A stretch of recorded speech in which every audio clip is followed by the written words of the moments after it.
듣는 귀. 첫째, 하나님께 귀 기울임. 기독교 제자도의 가장 중요한 요소들 중 하나는 듣는 귀를 개발하는 것이다. 듣는 것을 잘못하는 사람은 좋은 제자가 될 수 없다. 사도 야고보는 이에 대해 분명하게 말했다. 그가 혀를 쉬지 아니하는 악이요 죽이는 독이 가득한 것이라고 혹평한 것은 잘 알려져 있다. 그러나 귀에 대해서는 그의 필적하는 비난을 하지 않았다.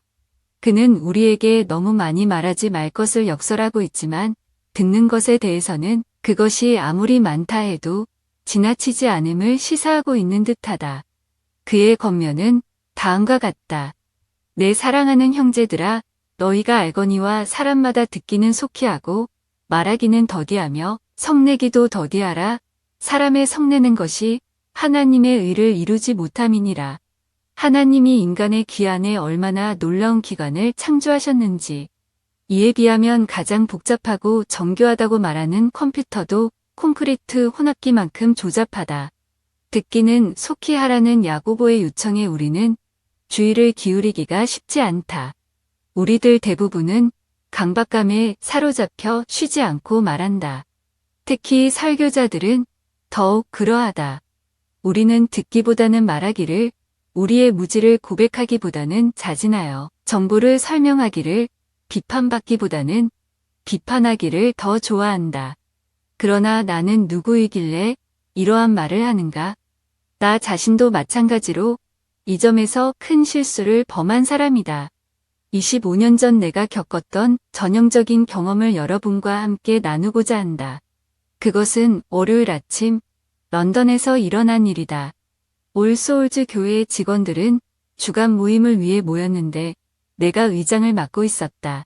그 모임에서 다른 사람들은 내가 특별히 흥미를 가질 만한 일이 아닌 어떤 것들에 대해 계속 이야기하고 있었다.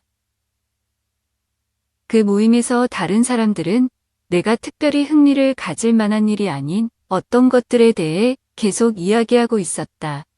그때 그가 불쑥 이렇게 말했다. 존 목사님, 당신은 전혀 듣고 있지 않군요. 나는 얼굴이 붉어졌다. 그의 말이 너무나 옳았기 때문이며 또한 어떤 사람이 이야기할 때 듣지 않는 것은 지극히 무례한 일이었기 때문이다.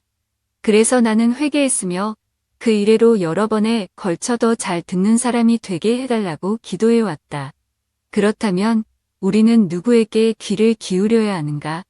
무엇보다도 우선 하나님께 귀를 기울여야 한다.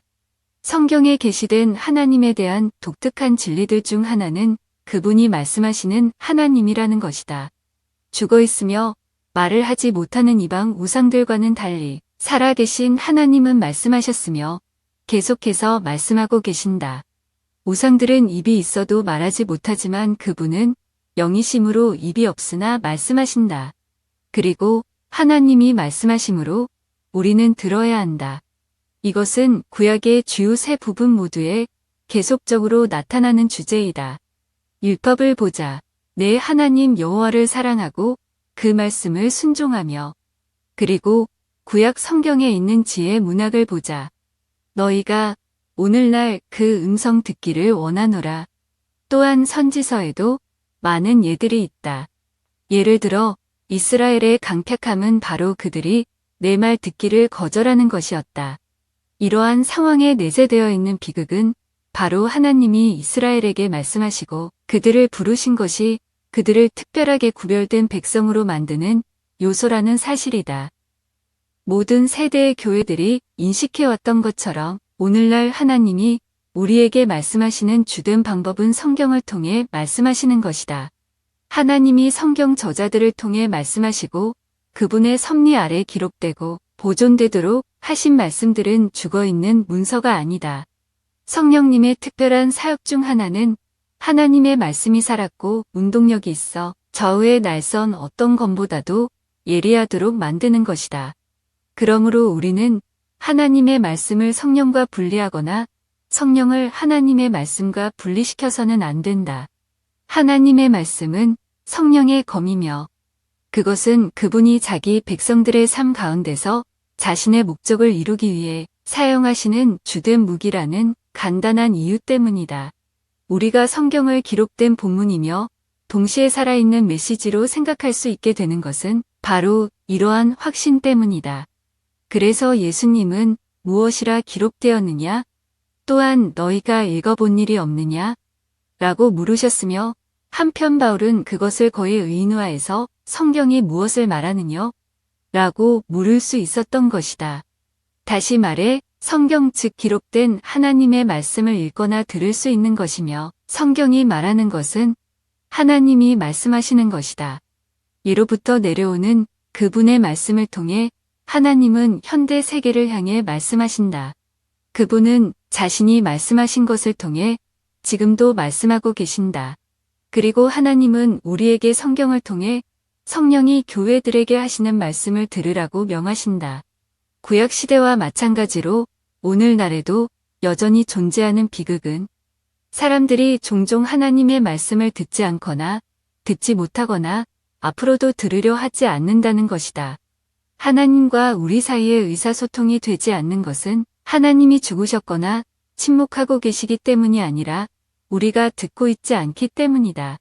만일 전화 통화 중 전화가 끊긴다면 우리는 상대방이 죽었다는 결론으로 기약하지 않는다. 그렇다. 죽어버린 것은 하나님이 아니라 우리의 전화선이다. 이와 같이 하나님으로부터 끊어져 버린 상태가 우리 그리스도인들에게 존재한다. 이것이 우리가 때로 경험하는 영적 침체의 주된 원인이 아닐까? 우리는 하나님의 말씀을 듣는 일을 중단했다. 아마도 우리는 더 이상 매일 성경을 읽고 기도를 드리는 경건의 시간을 갖지 않을지도 모른다. 아니면 우리가 계속 경건의 시간을 갖고 있다 해도 아마도 그것은 생생한 실체이기보다는 그저 판에 박힌 일이었을 것이다. 이는 우리가 더 이상 하나님이 말씀하실 것을 기대하지 않기 때문이다.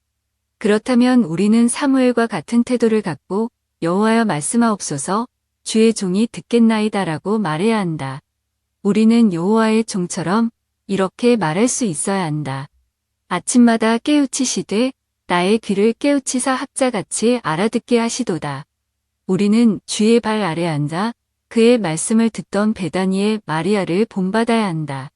물론 우리는 묵상을 할 뿐 아니라 행동해야 하고 기도할 뿐 아니라 일해야 하며 마리아와 같은 사람이 될 뿐만 아니라 마르다와 같은 사람들이 되어야 한다. 그러나 우리는 우리 안에서 마르다가 마리아를 밀쳐내도록 하지는 않았는가? 우리는 예수님이 좋은 편이라고 하신 것을 등한시하지는 않았는가?